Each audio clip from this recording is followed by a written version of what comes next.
Happy Wednesday and welcome back to Locked On Red Sox podcast. Thank you so much for making Locked On Red Sox your first listen every single day. I'm your host, Massachusetts Pirates team insider Jake Ignaszewski, and I will be joined by my co-host, NESN writer Lauren Campbell. And Lauren and I had the opportunity to be joined today by 2004 Red Sox World Series champion and former Red Sox player Bronson Arroyo. And in part two of our conversation with Bronson, he talks about his music career and explains a little bit as well on how he made the well-known song Dirty Water. So let's listen to part two of our conversation with Bronson.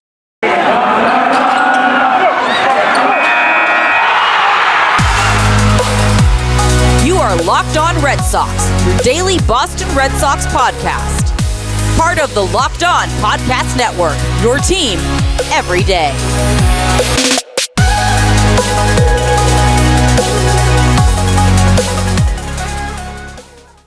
100%. It's so funny. I completely forgot that guys like Jake Peavy, Ryan Dempster were two guys that played on the Red Sox in 2013. But especially going into the AllStar Break or even the trade deadline in 2004, the team had a little bit of a skid going into the trade deadline, but then made multiple moves. You brought up Orlando Cabrera. And how did sort of like the energy sort of shift going into the second half after the trade deadline? Of 03 you're talking about. Of 04, right? So so we're in Minnesota, and that trade goes on, and nobody in baseball knows anything about these trades. There's probably a handful of guys sitting at a table who know what's going on, and so it's always a shock to the players just as much. I remember that day we're playing the Twins in Minnesota, and Nomar, had to leave the locker room, and we got Orlando right over from the other side. It was so bizarre, and so what happened was Orlando was just a spark plug. He had that the cultural Latin vibe, and he was bouncing around the locker room a lot. And he also could talk to guys like Manny in a way that we really didn't have in the locker room before that. Millar could do it, but there wasn't really a Latin guy who could get serious with Manny and be like, "Hey, man, we really need you tonight." You know what I mean? Like, I know you said your hamstrings are tight, but we need you to play. And Orlando was the guy who kind of bridged that gap a little bit. And and Nomar, I wasn't there when Nomar was in his prime. By the time I got there, he was a little hampered by injuries, and he was a little jaded too. His personality in the locker room was always a bit quiet, but he also was always irritated by the media, and he was irritated by people in the public. He didn't like that, and so he wasn't really flourishing in that locker room when I was there in 03.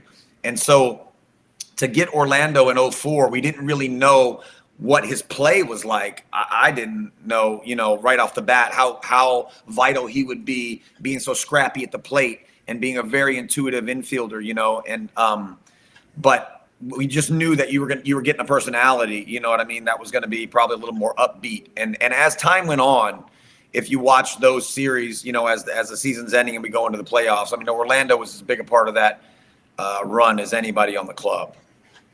Makes sense.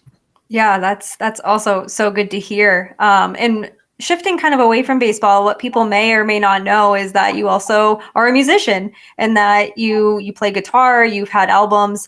And I think that people kind of forget that maybe athletes have hobbies outside of sports, and kind of makes them a little more human and makes them like, oh, hey, like I can relate to this person outside of baseball. Was music something that you always wanted to pursue, or was it kind of baseball first and then music? Yeah, it was baseball first. I played t-ball as a 5 and 6 year old kid. I grew up a little strange. My father and all his friends down in Key West were into this powerlifting thing, which was squat, bench, and heavy, really, competing on like a state level, and they were always coming home from work. They all did construction work, and these guys were benching 450 pounds, squatting 650.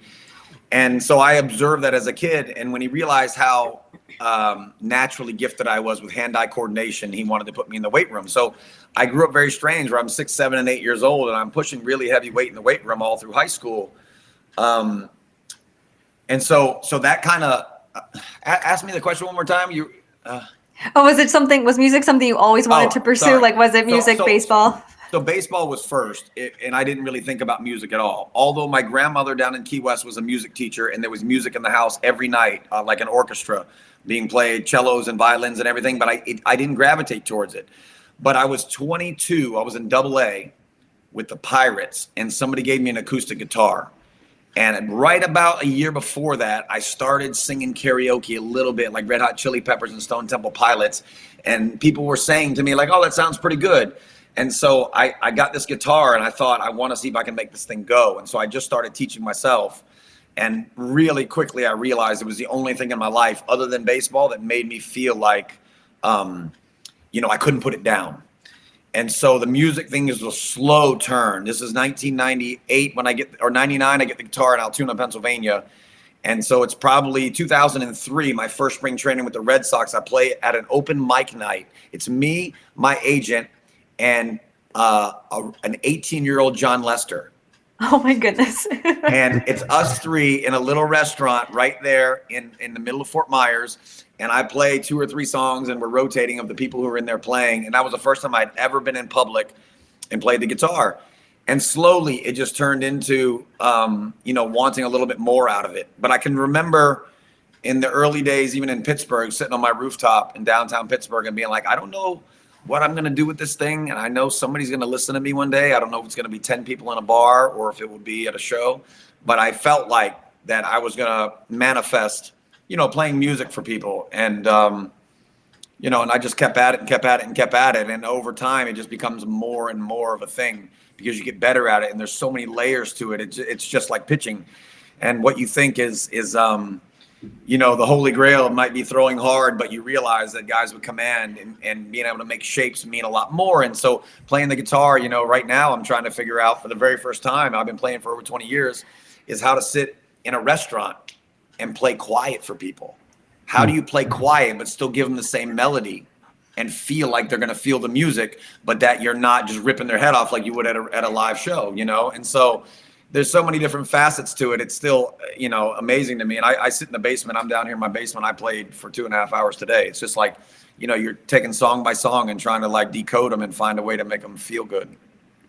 That's really interesting because, especially when you're in like a quiet environment, it's all about the energy. It's all about the vibe and encapsulating that within the room and with your audience. And it's kind of funny. One of my friends from work, his name is Noah Martell, and I told him about that we were going to have you on. And he was like, screw talking about the Red Sox. He's like, I have a few of his albums. He's like, ask him about his music. And it was so cool, doing the research for this interview, seeing how passionate you are about your music. And I'm curious, with the teams that you played for throughout your MLB career, how supportive were they of this? And did some of your teammates support you throughout your time? Well, it helped me a little bit in the early days. I wish I would have been playing a little bit more when I was with the Pirates, because that was a really hard locker room to be in. There was older guys on that team that really didn't allow you into their circle at all. But the Red Sox, what the guitar would do, because Wakefield liked to play.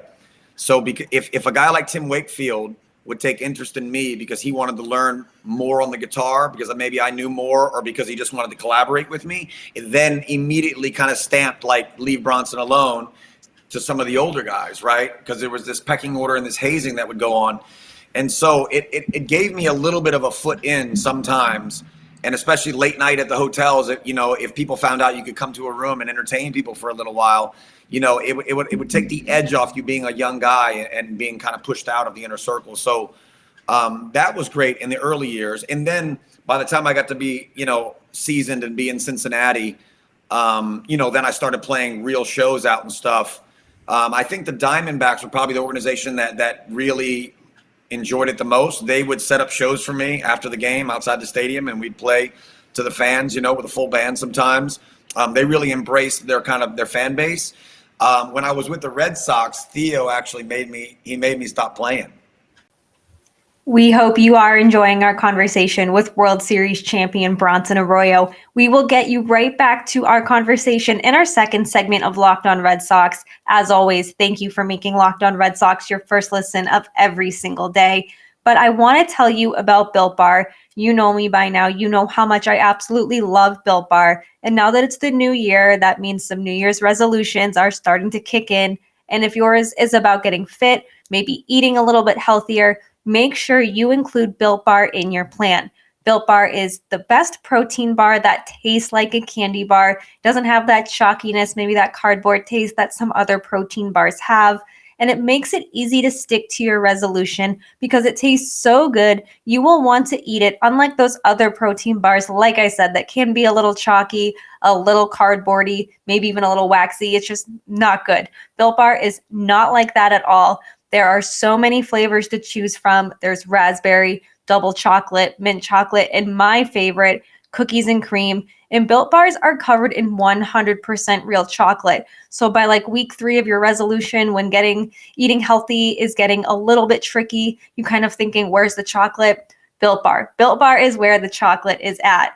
And we have an offer for you. Go to built.com, use offer code LOCKED15 for 15% off your order. That's LOCKED15 for 15% off at built.com. It was 2005, and I had put out that cover album called Covering the Bases, and I was starting to promote it a little bit, and I was just playing some shows. And I remember it was an off day, and I went up to, I believe it was Maine, and it was like 5,000 people in the streets. I've got pictures of this thing. It's me on an acoustic guitar with cornrows in, and my buddy Elon Trotman, who's a jazz musician out of Berkeley. And he's playing with me on stage, and I guess it was on the news, and Theo called me in the next day, and he said that I needed to shut the music thing down. And, in that environment, it was a bit more understandable on that team, because if you didn't pitch well, there was a lot of pressure from media and outside sources saying, hey, Bronson's only focused on his guitar. That's why he got his butt kicked last night by the Orioles, which wasn't really true. But I understood it. I was a little sad about it, but as years went on, I got to do what I wanted to do in the city of Cincinnati. I got to play shows if I wanted to. I got to back off of it if I needed to take care of my body a little bit better or something. But it's definitely been something that I knew at some point was going to be parlayed into the future of my life. And it was nice to have something other than baseball to turn me on. That's awesome. And it's unfortunate that you kind of were told to shut it down. I remember this must have been like 2005, maybe 2004. I don't think the Red Sox had anything to do with this, but there was like a Kiss 108 Christmas breakfast or something, and you made an appearance, and I convinced one of my best friends that you were going to be performing. And she was like, oh, heck yeah, like, let's go. And you didn't. And that's probably my fault for not really like double checking, because I think Jesse McCartney was playing or something during that time in Boston. Yes. But so that was just, I remember that. It was the funniest things. I was like, he's going to perform. And like, we got in line, right, and she's like, I don't think he's going to perform. I was like, no, he will. It's probably after Jesse McCartney. And then the whole event ended. I was like, oh, that's my fault. Yeah, I remember. I think I was just signing autographs or something that day. But yes, we wound up playing that Kiss 108. We played the big show. I wind up playing because I remember Kanye West was just on the rise up. He was blowing up. And I remember Rihanna was there and Gavin DeGraw was there. And it was like, I'm after 20 years now, and after being on the stage a lot of times now, including with bands like Pearl Jam and the Counting Crows, or the Goo Goo Dolls, I felt like, I feel like now I can be comfortable on a stage for the first time. It's just coming where I'm pretty comfortable out there. But back then, I had just picked up a guitar in 1999. I mean, I didn't know anything.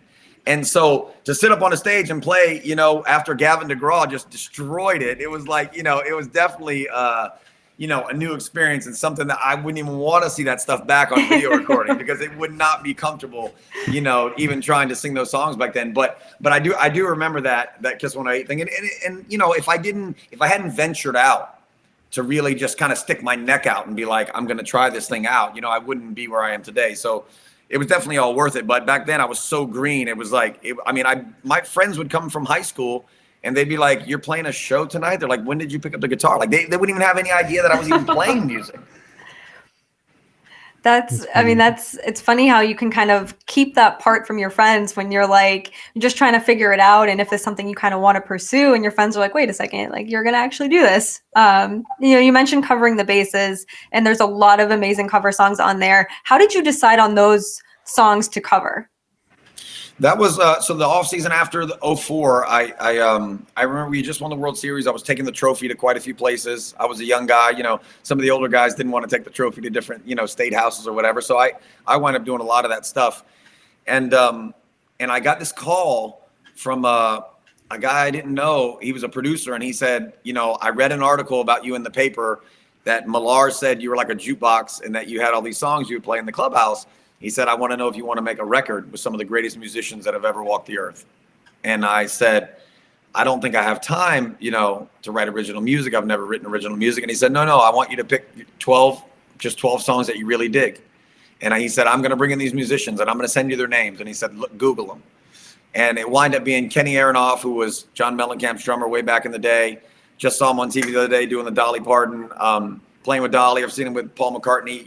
Lee Sklar played up bass on the record on 9 out of the 12 songs. I mean, he's played on 2,500 hit records, played with James Taylor for 20 years, played on the Muppets, played for Princess Diana. I mean, it's like these guys it was literally like Babe Ruth, Willie Mays, and Hank Aaron playing in your outfield. And I just went to this studio in Calabasas. I said yes to it. And those were just 12 songs that I was digging at the time or that I had started singing and messing around with. And I was also trying to make the record a little bit, I loved 90s rock. It's what got me into music. So I was trying to make sure that the record kind of from front to back felt like it was, cohesive. And so a lot of the songs were all from that genre. But that was, to this day, I listen to that record and I'm still proud of it. And that was also in a time when I didn't know a lot about playing music, but the band was so good is all I had to do was do the vocal parts and it was going to turn out well because they were, amazing musicians. BetOnline has you covered this holiday season with more props, odds, and lines than ever before. As football continues its march through the football bowls season and the pro football playoffs, BetOnline remains your number one spot for all the sports action this season. Head to the website or use your mobile device to sign up today and receive your 50% off welcome bonus on your first deposit. Just use our promo code LOCKEDON to receive your bonus. From football, basketball, NHL, boxing, and UFC, right to your favorite Vegas casino games. Don't wait to take advantage of all the amazing offers available for the rest of the 2022 season. BetOnline is the fastest and easiest way to bet all your favorite sports, so don't wait to take advantage of all the amazing offers available. BetOnline, where the game starts. Now, I hope you guys enjoy the rest of Lauren and I's conversation with Bronson Arroyo. That must have been incredible for you, especially as somebody. I mean, you mentioned just being able to find that passion in music and sort of connect it with baseball. But I was wondering, take us a little bit behind of the recording of "Dirty Water." Did you have involvement in that song? Yeah, so the "Dirty Water" one came. The producer of the record, he basically wanted to, he wanted to throw kind of like a something to the New England area and be like, people love this song. It's an old song. It feels like it's part of the city. It's the history of New England. And so we wanted to do the song, but I didn't want to do it exactly like the Standells. I think we changed the key for one, because it didn't really fit my voice. And two, I wanted it to feel just a little different, especially in the parts when they had this part in there where it was either a saxophone was playing or there was just some talking going on. You couldn't tell what was going on. And I really didn't want to do the part. So we were kind of brainstorming, and he said, why don't you bring in some of your teammates and see if we can just kind of like, we'll just talk around a microphone and see if some of the things that come out of you guys will fit the bill. And so I got Johnny Damon, it was Lenny DiNardo, and Kevin Youkilis. They agreed to come down. And, we just sat around a microphone and they just played the music in the background, and we just kind of like threw ideas off each other for about, 30 minutes. And then they just kind of chopped that up. And the funny thing is that would have been, for me, it would have been the last song that I would have, if you said like name the 12 songs in order, favorite to least favorite, I would have put it last because it wasn't really a song that I chose. And it wasn't something that I was really listening to in my, in my 15, 16, 17-year-old years. But I found that kids, anybody who ever played that record for their kids in a car, they always were like, play Dirty Water, play Dirty Water. And so, to this day, if I play New England anywhere, we always play Dirty Water because you can just tell people love the song.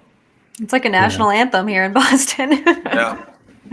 And before we let you go, let us know where you're at with your music now and how people can support you and your music. Basically, I'm just playing around, mostly around Cincinnati. We play about an hour or 2 hours around town. Sometimes we get to New England. We've been doing that in the summertime, but COVID kind of put a stop to it. So we're not sure when we're going to get back on that train. But if you just go to Bronson Arroyo band Facebook page, it usually is pretty updated. Like I said, mostly we play around here.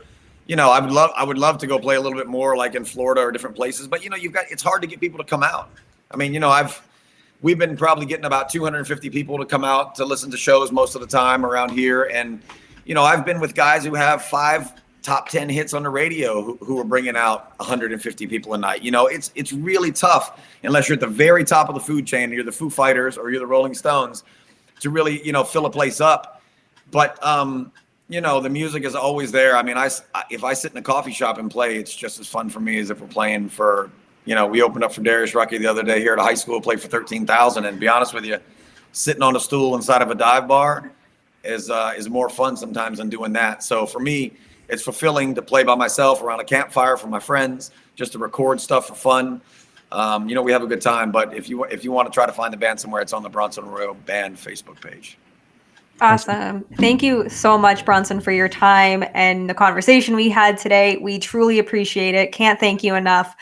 Good luck with your music and good luck with hopefully getting back to New England. We'd love to see you. All right. I appreciate it, guys. I hope you guys did enjoy part 2 of our conversation with 2004 Red Sox World Series champion and former Red Sox player Bronson Arroyo. And we're able to learn a little bit about what he does outside of baseball. Now go over and make sure that you support Bronson on all the music that he does have currently out. And also make sure you support Locked On Red Sox on Twitter. Go over and follow us over there, LO_Red Sox. Every single day, we have some great Red Sox content that we put out every day. And we also like to get the listeners involved in each of our episodes. And we mainly do that through our Twitter. And also go over and follow Lauren and I on Twitter. I'm at Jake Iggy. And also make sure you go over and follow Lauren. It's la. That's 3 laws. Lauren with 4 R's. And now also make your second listen Locked On Bets, your daily one-stop shop for all your gambling needs. Locked On Bets, hosted by your boy Q with expert analysis and insight from Lee Sterling. It's free and available on all platforms. We really appreciate all you guys who have listened up to this point and for tuning in to Locked On Red Sox. Make sure to subscribe on YouTube or whatever audio platform you are listening to, because Lauren and I have a very exciting interview with former Red Sox top prospect Ryan Westmoreland that will be coming out during this week. So thanks so much, and we'll see you guys and talk to you guys next time.